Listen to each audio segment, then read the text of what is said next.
Je vous invite à aller avec moi à l'Évangile selon Luc au chapitre 11. Nous sommes dans l'Évangile de Luc depuis le mois de septembre passé. Ce sera notre dernier dimanche, en tout cas jusqu'à la rentrée prochaine dans l'Évangile de Luc. On va faire une petite pause pour l'été à partir du dimanche prochain.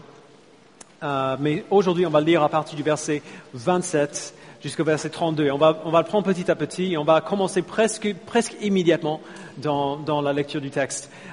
Mais juste pour vous donner une idée un peu d'où on va, il y a une vérité fondamentale et universelle pour tous les êtres humains, et on en a parlé pas mal dans cette église dans le passé. Ce trait commun entre tous les êtres humains, c'est le désir d'être heureux. Il n'y a personne qui veut être malheureux. Naturellement, même ceux qui sont grognons tout le temps, qui on dirait ont envie de commencer des disputes, d'être mécontents tout le temps, ils font ça parce que ils veulent se faire du bien. Ils imaginent en agissant de cette manière-là. Tout le monde veut être heureux. Ce désir motive tout ce qu'on fait, même ceux qui cherchent la vengeance contre quelqu'un d'autre ou même ceux qui se suicident, comme Pascal a dit, sont poussés par un désir de bonheur et de satisfaction. Mais le truc, c'est que, et on l'a bien vu dans notre société, en nous-mêmes, on a du mal à voir où aller pour trouver ce bonheur, où aller, vers quelle source se tourner pour trouver ce qui va nous satisfaire. Et c'est pour ça qu'on cherche de partout. Et on change de source, on change de but assez souvent pour essayer de trouver quelque chose qui va nous satisfaire. Et finalement, ça n'aboutit pas à grand-chose. On a vu ça avec les hommes hier à la conférence avec Florent Varac. C'était un peu le sujet du jour. Ce désir de satisfaction, cette recherche qu'on cherche de partout et qu'on n'arrive pas à faire, en tout cas par nous-mêmes. On a beaucoup à voir ce matin, et c'est exactement dans ce sens que Jésus va aller avec notre texte ce matin. Et donc je vous invite à regarder le passage avec moi. On va lire au chapitre 11 à partir du verset 27. On va lire les quelques premiers versets pour commencer. Donc, verset 27. Jésus parlait encore quand une femme se mit à lui dire du milieu de la foule, « Heureux le ventre qui t'a porté, heureux les seins qui t'ont allaité. » Alors, juste pour nous rappeler du contexte, Jésus, il prêche à la foule, on a vu ça depuis plusieurs semaines, il prêche à la foule, il donne des enseignements sur la prière, il se défend après un miracle où il a chassé un démon, et c'est dans la même situation, dans le même contexte. Et donc cette femme parle du milieu de la foule pour dire cette chose assez gentille par rapport à sa maman. Et les fils ne sont pas insensibles aux choses gentilles qu'on dit par rapport à leur mère. Normalement, c'est quelque chose qu'on aime bien. Mais ce verset me surprend à chaque fois, peu importe combien de fois je le lis. Et il me surprend parce que la femme du verset 27, nous avec du recul en tout cas, cette femme nous semble assez catholique, on est d'accord ? C'est heureux le ventre qui t'a porté, heureux les seins qui t'ont allaité. À qui est ce ventre? Qui est-ce qui a allaité Jésus? C'est la Vierge Marie. C'est sa mère.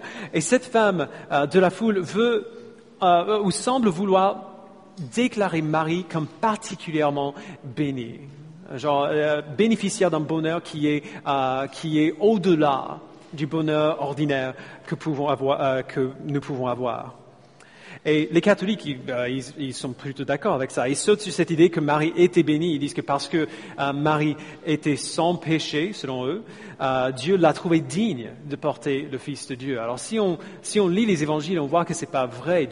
Marie a trouvé grâce aux yeux de Dieu. Il n'y a rien dans la Bible qui suggère qu'elle était sans péché. Mais ce n'est pas le message central de ce texte. On ne va pas se perdre trop longtemps dedans. Mais il faut en parler parce que cette idée que Marie a été sans péché et donc du coup s'est trouvée digne d'être, de recevoir ce cadeau de la part de Dieu, c'est un grand problème. C'est un grand problème pour deux raisons principales. Premièrement, voir Marie comme particulièrement sainte aux yeux de Dieu. Dire que Marie a été vue par Dieu comme digne de recevoir dans son ventre le Fils de Dieu, diminue la valeur de la grâce de Dieu envers tous les autres. Une grâce qui est à part pour une personne et qui est exceptionnelle d'une autre manière pour une personne diminue la valeur de la grâce que Dieu nous a montrée à nous tous qui n'avons pas porté le Fils de Dieu dans le ventre. On est d'accord? L'Évangile nous dit que lorsqu'on place sa foi en Christ, la justice parfaite de Christ, donc la vie parfaite qu'il a vécue, il nous donne.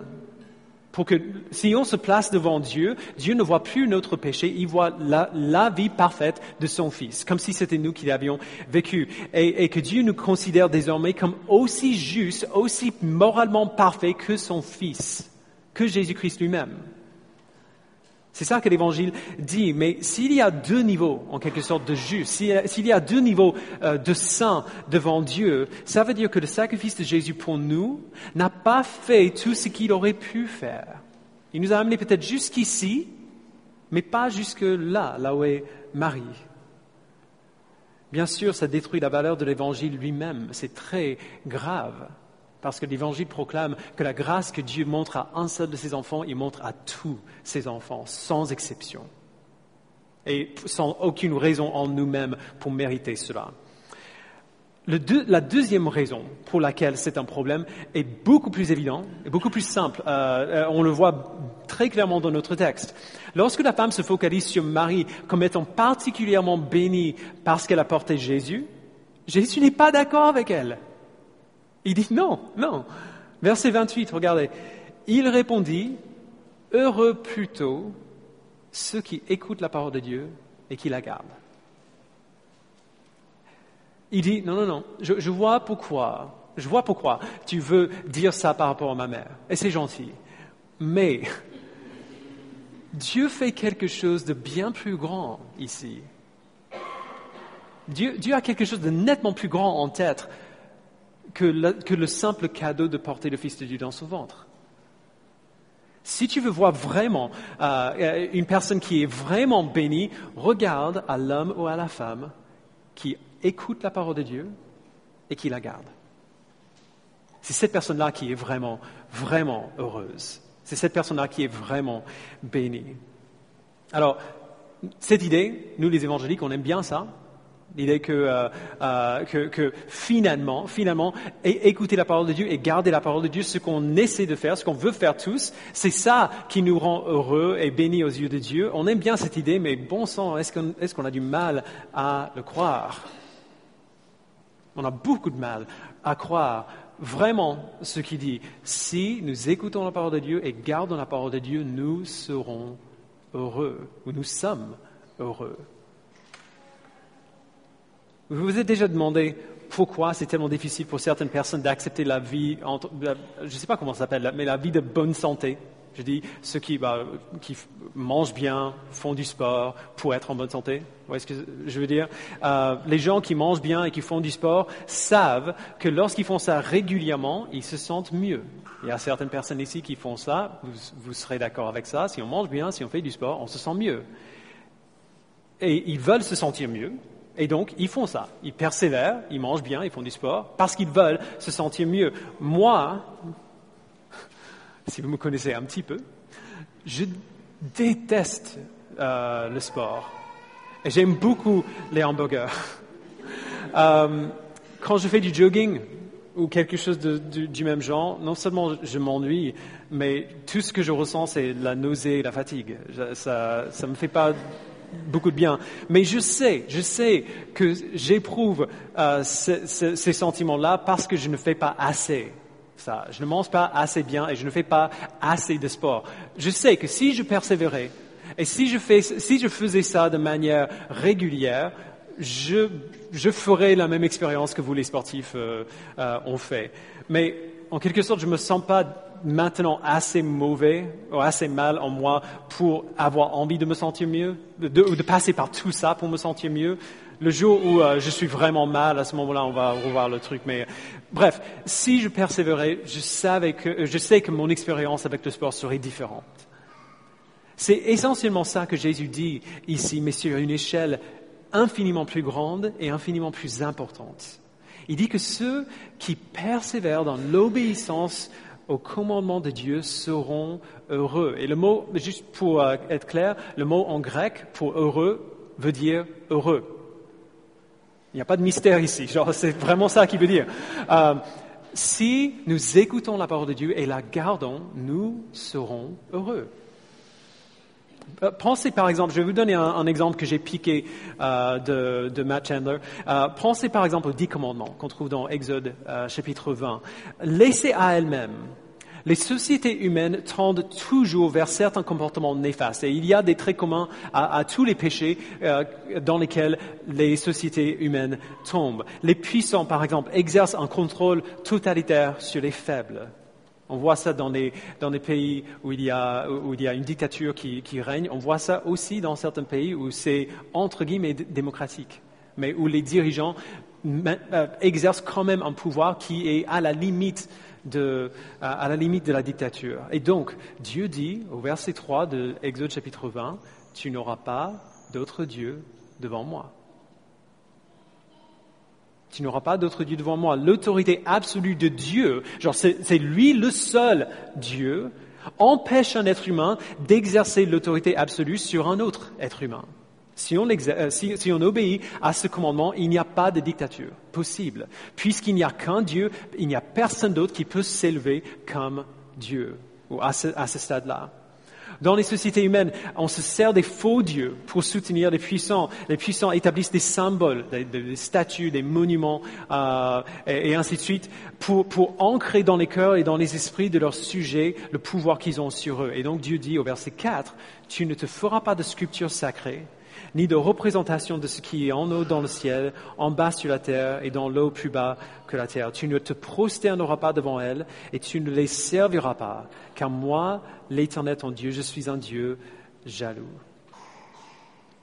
Dans les sociétés humaines, les dirigeants religieux exercent, les pasteurs, les curés, peuvent exercer un pouvoir psychologique assez puissant sur les croyants et ils abusent malheureusement souvent de ce pouvoir-là. Et donc Dieu dit au verset 7, « Tu n'utiliseras pas le nom de l'Éternel ton Dieu à la légère, car l'Éternel ne laissera pas impuni celui qui utilisera son nom à la légère. » Dieu veut empêcher que qui que ce soit essaye de s'approprier son nom pour le propre gain ou pour la propre gloire, de se servir du nom de Dieu pour autre chose que la bonne volonté que Dieu a déclarée. Les sociétés humaines sont motivées par le désir et par l'avarice. Alors, face à une demande qui augmente, les travailleurs qui sont faibles et pauvres sont exploités pour satisfaire à la demande.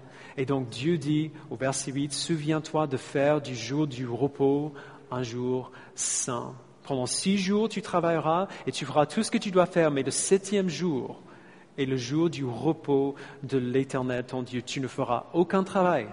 Ni toi, ni ton fils, ni ta fille, ni ton esclave, ni ta servante, ni ton bétail, ni l'étranger qui habite chez toi. » Certains d'entre vous ont vraiment besoin d'entendre cela.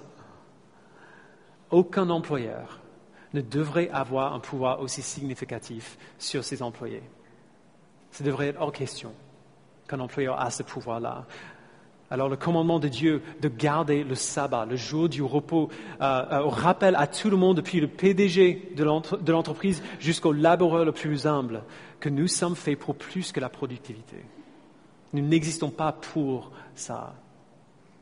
Dans les sociétés humaines, la vie de la famille est fragile et malheureusement aujourd'hui pas prioritaire. Et donc Dieu donne des commandements dès le début pour protéger la famille que lui-même a instaurée. Au verset 12, il dit « Honore ton père et ta mère afin de vivre longtemps dans le pays que l'Éternel ton Dieu te donne. » Et au verset 14, « Tu ne commettras pas d'adultère. » Sous l'autorité de Dieu, les enfants sont protégés des foyers brisés et les maris et les femmes sont protégés des cœurs brisés. Dans les sociétés humaines, les faibles sont vulnérables à la violence et à la génocide et à l'exploitation. Et donc Dieu dit au verset 13, « Tu ne commettras pas de meurtre. » Et verset 15, « Tu ne commettras pas de vol. » Et verset 17, « Tu ne convoiteras pas la maison de ton prochain. Tu ne convoiteras pas la femme de ton prochain. » Et ainsi de suite. La propriété personnelle de tous et la vie de tous, peu importe qui on est, sont protégés. Et enfin, dans les sociétés humaines, les faibles n'ont aucune protection légale efficace. Si quelqu'un de puissant les accuse de manière injuste, ils n'ont pas les ressources, ils n'ont pas les moyens pour se défendre d'une punition qui est injuste. Et donc Dieu dit au verset 16, « Tu ne porteras pas de faux témoignages contre ton prochain. » On est d'accord, certains commandements dans la loi de Moïse dépendaient de leur époque et de leur culture. Ils étaient de nature rituelle, destinés à démarquer le peuple d'Israël des autres peuples autour. Et heureusement, Jésus a accompli la loi pour nous par sa vie parfaite et par sa mort. Et donc nous n'avons plus besoin de nous poser des questions, par exemple, de si nous pouvons bouillir un veau dans le lait de sa mère. Ces questions-là, heureusement, Jésus les a plutôt réglées pour nous. Mais inhérents à la vie du peuple d'Israël étaient des commandements qui transcendent des cultures et des époques. Des commandements que Dieu prenait très au sérieux et qui punissaient de manière sévère si on les enfreignait. Et chacun de ces commandements existait pour assurer que le peuple qui suivait ces commandements s'épanouisse, que le peuple fonctionne, que le peuple soit heureux.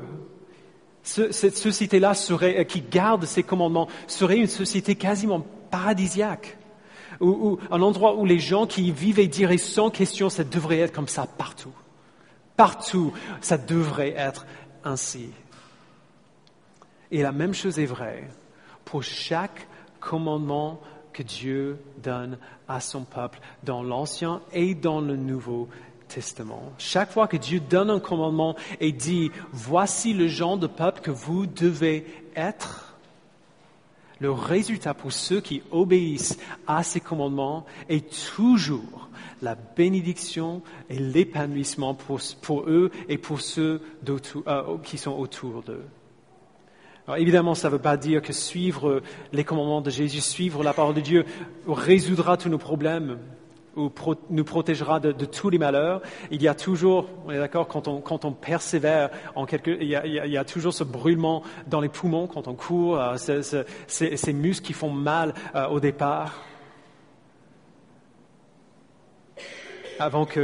Et ça va continuer avant que l'athlète commence à ressentir les bienfaits de son entraînement. Mais Dieu sait comment il nous a créés, frères et sœurs. Il sait comment nous sommes façonnés. Et chaque commandement qu'il nous donne est parfaitement en ligne avec ce dessein-là. Il ne donne pas de commandement qui va à l'encontre de la manière dont nous sommes créés, qui va à l'encontre de ce qui va nous rendre heureux. Chaque commandement va dans ce sens-là.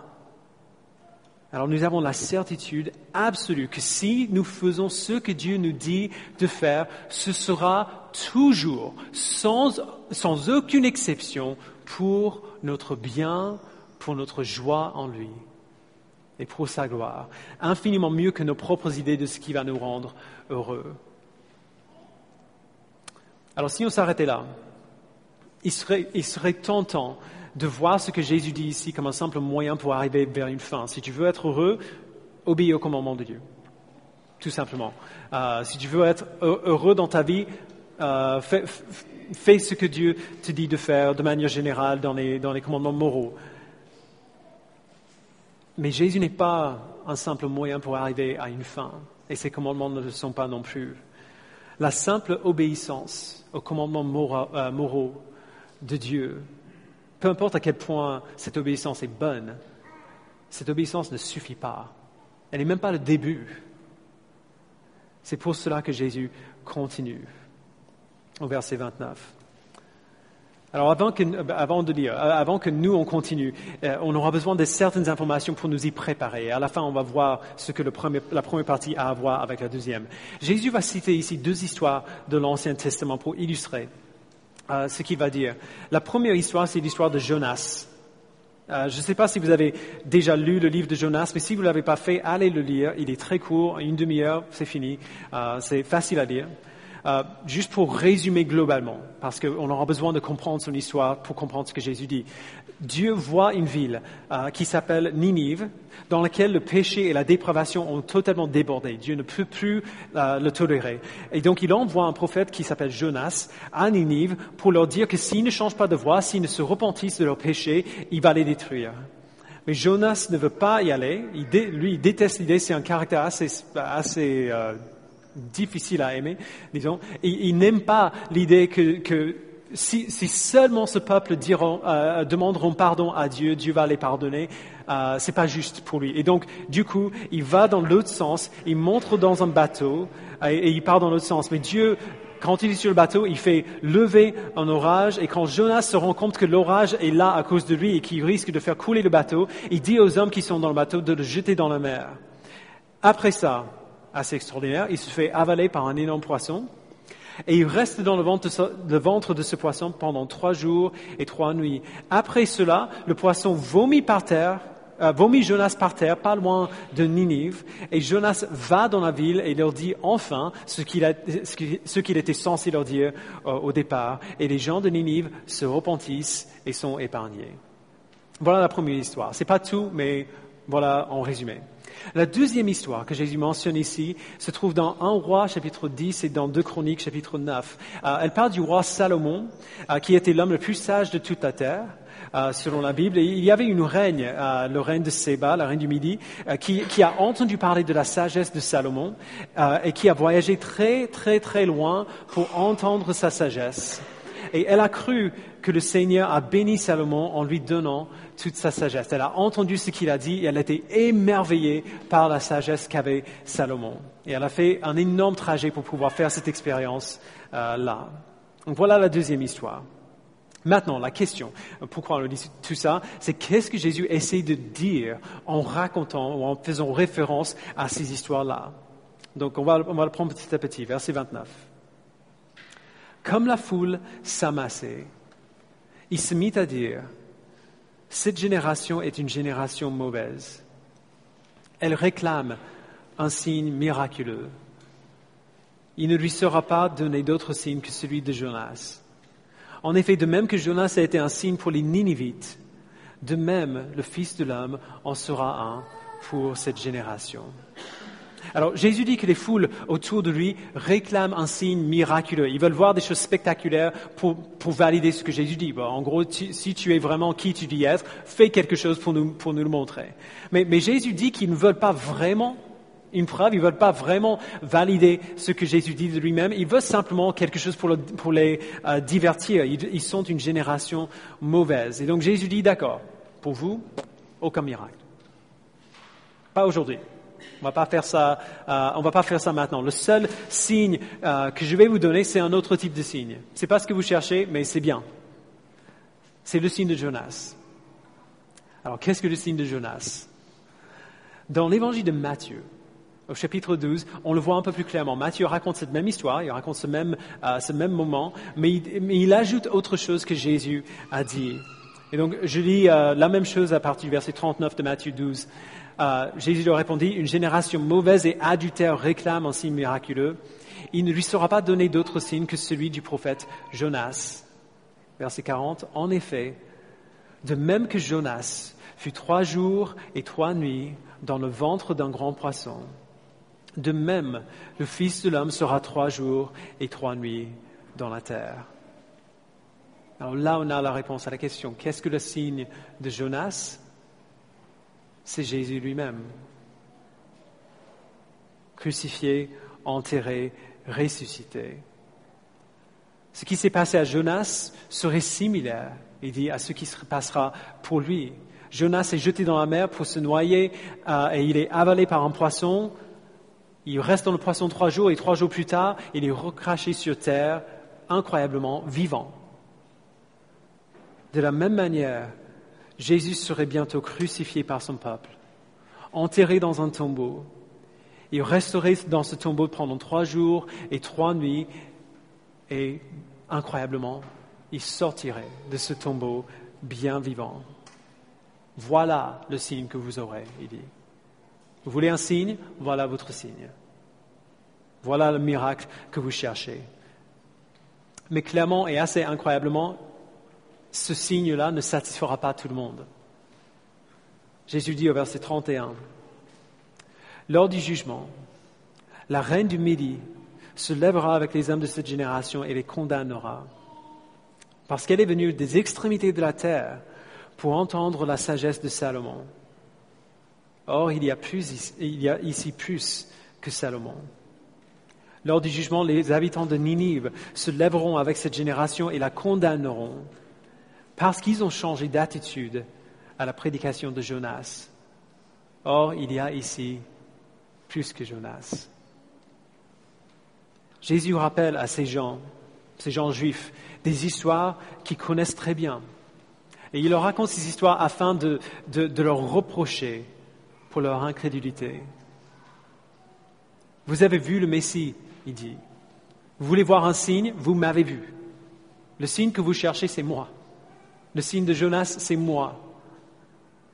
Je suis le signe le plus grand et le plus complet que vous auriez pu espérer, mais vous voulez voir encore plus. Alors vous êtes condamnés. La reine du Midi a voyagé loin pour entendre la sagesse de Salomon, et je suis infiniment plus que Salomon.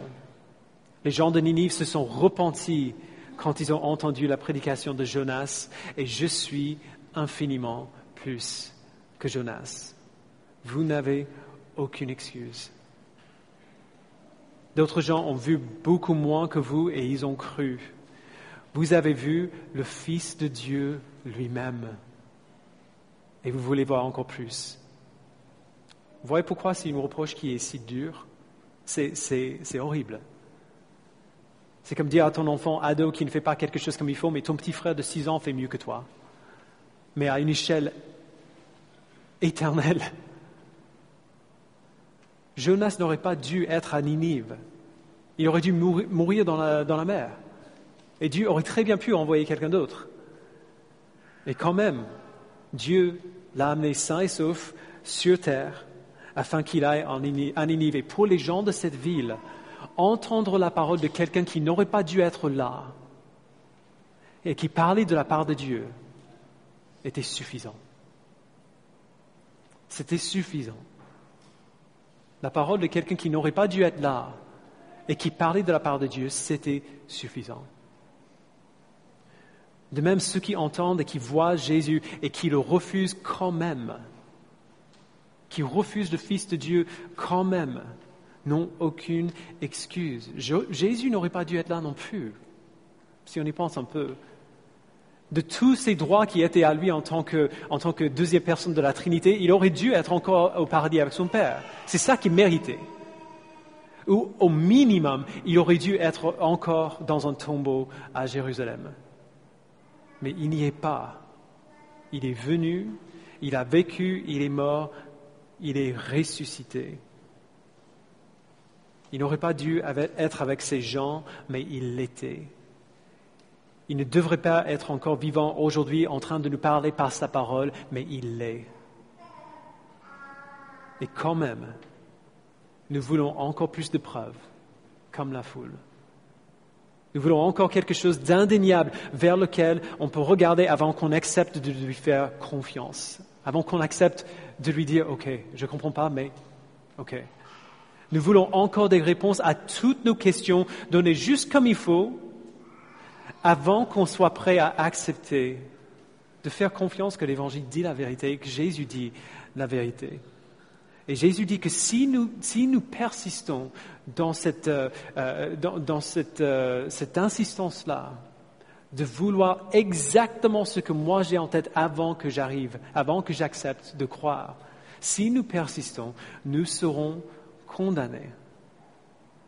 Parce qu'alors que nous attendons ce que nous voulons avant de croire, en réalité, nous avons déjà tout ce qu'il nous faut. Je ne suggère pas, évidemment, que ta foi devrait être aveugle. Ta foi doit absolument se baser sur quelque chose. Mais tu ne peux pas t'attendre à ce que Dieu accepte la foi sur tes termes à toi. C'est lui qui donne la foi. C'est lui qui fait naître en nous la foi. C'est en lui que nous plaçons notre foi. C'est lui qui établit les conditions de notre foi, pas nous. La foi que nous avons se base sur ce qu'il nous a donné. Notre foi ne se base pas sur rien, mais elle se base sur ce que Dieu a décidé de nous donner. Et il n'a pas donné toutes les réponses à toutes nos questions exactement comme nous voulons, ou le miracle que je cherchais pour pouvoir dire, OK, maintenant la case est cochée, je peux croire. Il nous a donné Jésus. Plutôt que de chercher à satisfaire tous nos désirs les plus méticuleux, il nous donne Jésus. En Jésus, Dieu nous donne toute l'évidence qu'il nous faut. Cet homme qui ne devrait pas être là, mais qui nous parle à travers la parole de Dieu, devrait suffire. Et il suffit. Alors, si vous voulez une carte de route pour la vie chrétienne, il ne faut pas chercher plus loin qu'ici. On a tout dans ce passage. Jésus avait le droit de rester au paradis avec son Père, mais il est venu, il a vécu, il est mort, il est ressuscité, il a pris sur lui-même nos péchés et il nous a donné sa perfection. Et il y a un moment donné, on nous le dit. Quelqu'un nous le dit. La bonne nouvelle nous est proclamée. Nous entendons la parole de Christ qui nous vient à travers les paroles de la Bible. Et même si nous n'avons pas une réponse à toutes nos questions, même s'il y a des choses qui restent encore pas très claires, la nouvelle du salut de Jésus qui vient à travers la proclamation des paroles de Jésus suffit. La bonne nouvelle de l'Évangile suffit. Nous plaçons notre foi en lui parce que la parole que nous avons reçue suffit. Nous plaçons notre foi en lui, nous voyons le signe de Jonas et nous y croyons. Nous voyons que Jésus est plus grand que Salomon ou que Jonas et qu'il est là. Et nous y croyons. Nous acceptons. Lorsque nous plaçons en lui notre foi, nous réalisons à quel point l'écart est grand entre ce que Dieu déclare de nous, parfaitement juste en Jésus-Christ, et ce que nous sommes en réalité, la manière dont nous vivons notre vie, c'est-à-dire pécheurs. Nous commettons encore des péchés. Et cet écart est gigantesque. Et une fois qu'on place notre foi en Christ, on voit cet écart-là. Et donc, on se repent de notre péché, tout comme les gens de Ninive, à la prédication de Jonas. On se repent de ce péché, on entend les bonnes nouvelles et on veut être en ligne avec cette bonne nouvelle et donc on demande à Dieu de nous pardonner de nos péchés. On se détourne de ces péchés-là et on fait confiance à la justice de Christ qui nous est donnée. Et ensuite, on continue d'écouter. On entend la parole qui nous donne l'Évangile et une fois qu'on l'accepte, on continue d'écouter à la parole de Christ parce que son Évangile n'est pas seulement le moyen par lequel nous sommes sauvés, c'est aussi le moyen par lequel nous sommes appelés à vivre maintenant que nous sommes sauvés. C'est pas juste la porte d'entrée vers le salut, c'est la manière de vivre pour ceux qui sont déjà entrés par cette porte-là. Nous entendons la parole de Dieu qui nous est donnée par la transmission fidèle des Écritures et lorsqu'on entend la parole de Dieu, on la garde. On s'engage à obéir à ses commandements, peu importe combien c'est dur, peu importe on ne comprend pas exactement pourquoi il nous a dit de faire ceci ou de ne pas faire cela. La reine du Midi est venue depuis les extrémités de la terre pour entendre la sagesse de Salomon. À quel point est-ce que nous devrions être prêts à aller encore plus loin pour quelque chose qui est encore plus grand que la sagesse d'un simple homme? Nous irons là où on doit aller et nous travaillerons aussi dur que nécessaire pour entendre la parole de Dieu et la garder. Et pourquoi est-ce qu'on fait tout ça? Pourquoi est-ce qu'on passe par ce chemin-là? D'entendre la bonne nouvelle, de placer notre foi en Jésus, de nous repentir de nos péchés, de continuer d'écouter la parole de Dieu et de garder cette parole. Pourquoi est-ce qu'on fait tout ça? 2 raisons. Parce que Jésus le mérite, par tout ce qu'il a vécu, par sa mort qu'il a vécue, par la résurrection qu'il nous a donnée, il mérite ça et infiniment plus. Et deuxièmement, parce que nous voulons être heureux. Il n'y a personne ici qui ne veut pas être heureux. Je serais hésitant à dire ce que je viens de dire, à dire que nous obéissons au commandement de Dieu parce qu'on veut être heureux. Je serais hésitant à le dire, mais je ne le suis pas parce que Jésus l'a dit lui-même. On se rappelle bien, verset 28, « Heureux plutôt ceux qui écoutent la parole de Dieu et qui la gardent. » Si nous entendons la parole de Dieu, pas seulement ses commandements de se repentir, mais ses conseils pour comment il nous a créés, ses descriptions de ses attributs glorieux, sa déclaration de son caractère, de sa bonté, son amour pour nous qui nous pousse à aimer les autres. Si nous écoutons sa parole et la gardons, nous sommes heureux, frères et sœurs. Je dirais jamais que les non-croyants ne sont pas heureux. Je sais qu'il y a peut-être cette pensée-là, on parle de tout ça, tout ce qu'on fait dans la vie chrétienne pour être heureux, comme si tous ceux qui étaient dehors, qui ne croyaient pas en Jésus, ne le sont pas. C'est pas vrai. Les gens qui ne sont pas chrétiens sont heureux aussi. On est d'accord? Et parfois encore plus heureux que nous. Ce serait un mensonge assez ridicule de présumer que nous, on est plus heureux que n'importe qui d'autre dans le monde. Mais quand même, il y a deux différences fondamentales entre notre bonheur et le leur. Notre bonheur grandit encore, c'est vrai, mais pas aussi grand qu'il pourrait être, c'est vrai, mais il grandit à partir de la bonne source. Notre bonheur, le bonheur pour lequel nous sommes créés, doit trouver ses racines, doit trouver ses ressources dans la source que Dieu a prévue pour ce bonheur-là.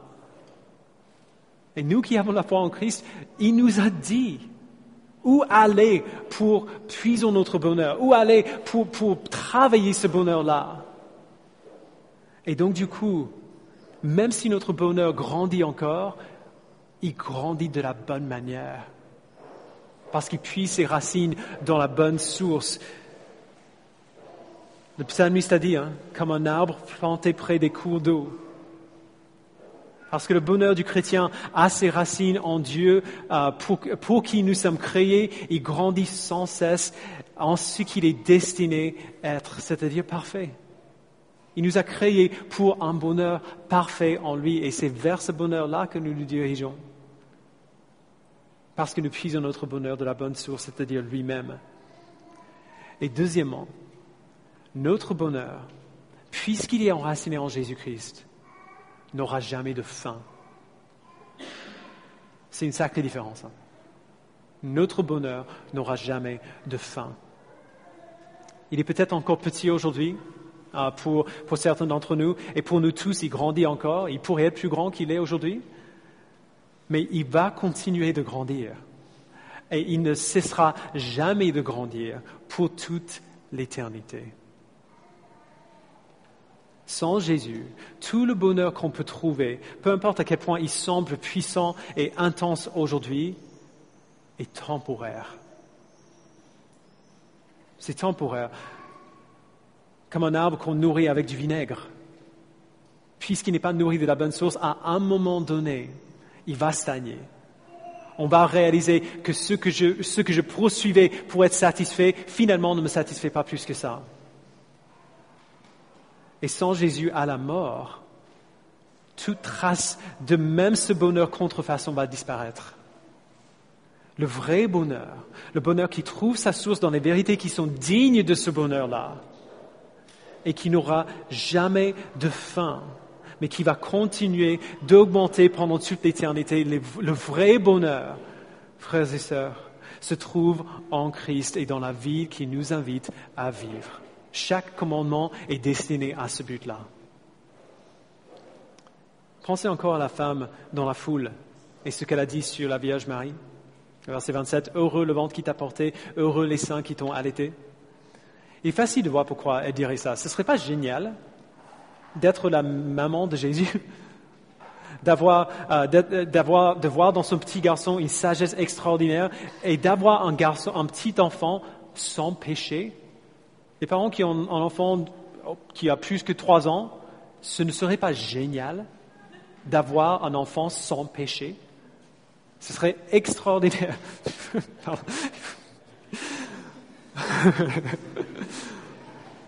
À quel point ce serait formidable d'être sa maman, de savoir que par son Fils viendrait le salut du peuple de Dieu.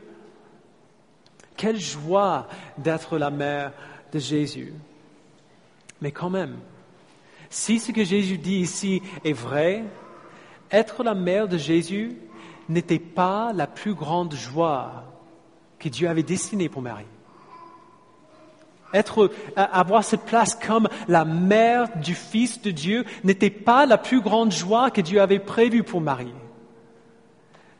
J.C. Ryle, en écrivant sur ce passage, il dit, et donc je cite, « Nous devons observer dans ces versets combien les privilèges de ceux qui entendent et gardent la parole de Dieu sont grands. Jésus les voit comme ses parents les plus proches. C'était un plus grand honneur pour la Vierge Marie elle-même que le Christ vive dans son cœur par la foi que d'avoir été la mère du Christ et de l'avoir allaité. » C'était un plus grand honneur pour la Vierge Marie elle-même que le Christ vive dans son cœur par la foi que d'avoir été sa mère ou de l'avoir allaité. La foi en Christ, se repentir de nos péchés, écouter à Dieu et obéir à ce qu'il dit, voilà le bonheur complet et qui n'aura jamais de fin. C'est le bonheur pour lequel nous sommes créés. Alors, si je pouvais résumer tout ça pour terminer ce matin, en deux affirmations importantes, ce serait les suivantes. Premièrement, pour ceux qui ne prennent pas leur bonheur au sérieux, qui ne cherchent pas à gagner leur bonheur de la bonne manière et à partir de la bonne source, il y a des conséquences très sérieuses. Ceux qui entendent la parole de Dieu et la gardent sont heureux, Jésus dit. Mais on voit bien, quand il dit ça, il parle aux gens qui entendent la parole de Dieu mais qui ne la gardent pas. C'est une génération mauvaise, il dit. Alors il dit que les gens de Ninive et la reine du Midi les condamnera au jugement final. Ce seront des témoins contre eux parce qu'ils ont fait beaucoup plus avec beaucoup moins. Ils n'ont pas vu le Fils de Dieu et ils ont cru. Ils se sont repentis à la prédication de Jonas, mais il y a plus que Jonas ici. Vous voyez pourquoi c'est sérieux? Ce n'est pas un scénario où c'est apprendre à laisser. Jésus ne dit pas, ça serait cool si vous faisiez ça. Non, il dit que Dieu appellera des témoins contre nous au jugement final si nous ne plaçons pas notre foi en Christ, le signe de Jonas, si nous ne nous reportons pas de nos péchés et si nous n'entendons pas la parole de Dieu et ne la gardons pas, si nous ne trouvons pas heureux en lui. Dieu prend notre bonheur extrêmement au sérieux, bien plus que nous. Et notre bonheur doit se trouver en lui. Deuxièmement, nous avons tout ce qu'il nous faut. Donc c'est la bonne nouvelle pour aller avec la mauvaise. En Christ, nous avons tout ce qu'il nous faut. On n'a pas besoin de chercher plus loin.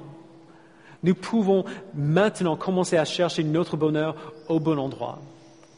Vous avez peut-être des questions encore qui restent sans réponse.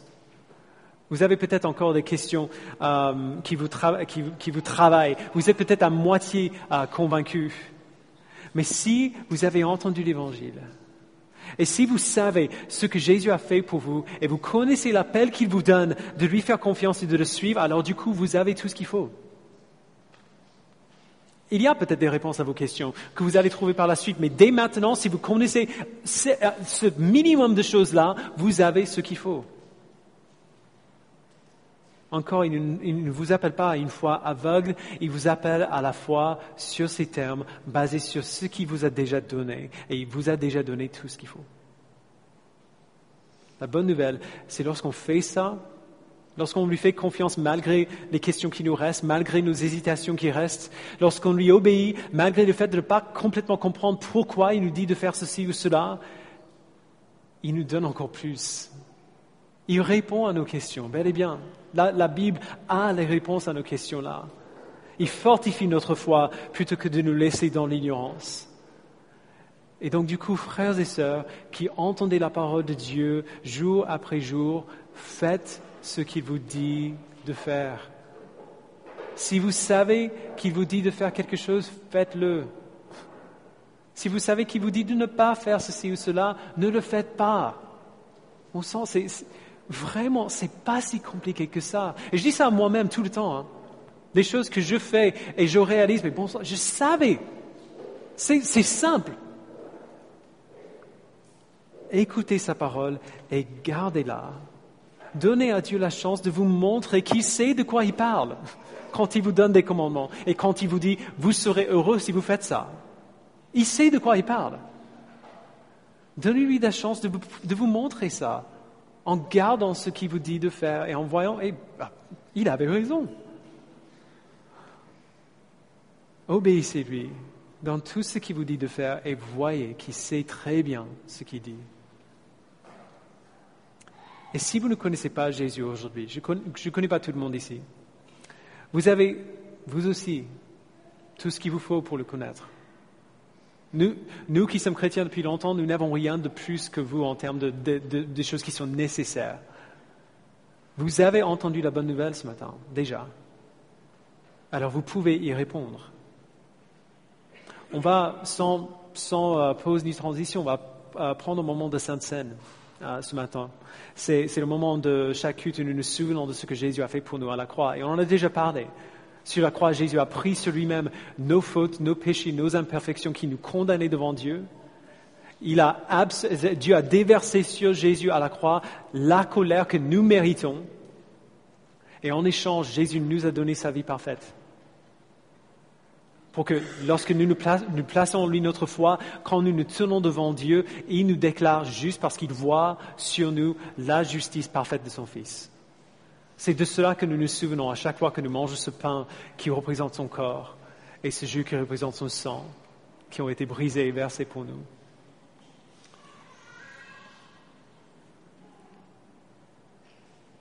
Comme j'ai dit, il n'y a aucun rite à accomplir. Aucune autre info dont vous avez besoin. Et donc, si aujourd'hui, vous connaissez Jésus-Christ, si vous avez la foi en lui, peu importe à quel point votre foi est jeune ou immature ou petite, que vous soyez baptisé ou non, je vous invite à venir à la table et prendre la scène avec nous. Souvenez-vous de ce qu'il a fait pour nous en prenant le pain et en prenant le jus qui représente son corps et son sang. Si ce matin vous ne connaissez pas Jésus, si vous ne le suivez pas, si vous ne l'aimez pas, je vous invite à rester à votre place pendant ce moment de scène. Au moins jusqu'au jour où ça veut dire la même chose pour vous que ça veut dire pour nous. Mais pendant ce temps, je vais mettre 2 prières sur le mur. La première, c'est une prière pour ceux qui cherchent la vérité. Si vous cherchez encore à être convaincus, ce n'est pas une mauvaise chose de vouloir être convaincu. Demandez à Dieu de vous convaincre. La bonne nouvelle, peut-être que vous ne soupçonnez pas, c'est qu'il peut nous convaincre de très peu. Demandez-lui de vous montrer ce qui est vrai, de vous convaincre de la vérité de l'Évangile. Et peut-être ce matin, vous avez envie de suivre Jésus, mais vous ne savez pas par où commencer. Vous pouvez commencer comme ça, prier cette prière comme un premier pas de foi vers lui. Comme j'ai dit, il n'y a aucun rite à accomplir, aucune autre info qu'il vous faut. Vous pouvez commencer à le connaître maintenant. Aujourd'hui, vous avez vu autant que quiconque ici le signe de Jonas. Vous avez entendu les paroles du Christ et vous savez ce qu'il a fait. Alors faites-lui confiance ce matin. Tournez-vous vers lui avec foi. Repentez-vous de vos péchés. Cherchez votre bonheur en lui, en gardant sa parole, et trouvez votre bonheur en lui, pour qu'il se glorifie dans la joie de tous ses enfants, qu'ils soient de jeune âge ou de grand âge. Prions ensemble. Et pendant la prière, je vais inviter ceux qui ont été destinés à préparer la scène à venir. Père, merci pour le corps de ton Fils qui a été brisé pour nous. Merci pour son sang qui a été versé pour nous. Merci, Père, pour Jésus, le signe de Jonas pour nous, qui est mort, qui est resté dans le tombeau 3 jours et qui en est sorti bien vivant et glorifié. Donne-nous, Père, ce matin, par ce moyen de grâce que tu nous donnes, de prendre la scène ensemble, de croire de plus en plus et encore mieux que ce qu'il a fait pour nous à la croix, ce qu'il a fait pour nous pendant sa vie, ce qu'il a fait pour nous à sa résurrection. ont été efficaces et suffisantes pour payer le prix de nos péchés et pour nous déclarer justes devant toi. Donne-nous, Père, de placer notre foi en lui ce matin. Et donne à ceux qui ne connaissent pas encore ton Fils, qui n'ont pas placé en lui leur foi, de le connaître, de faire ce pas, de prier cette prière et de savoir que même avant de prier cette prière, s'ils croient en toi et s'ils veulent accepter, tu as déjà commencé cette œuvre en leur cœur. Merci, Père, de faire ce travail en nous tous ce matin et de fortifier ce travail que tu as déjà commencé. Merci Dieu. Au nom de Jésus, nous le prions. Amen. Je vous invite à vous lever, aller au coin qui est le plus proche de vous pour prendre la scène.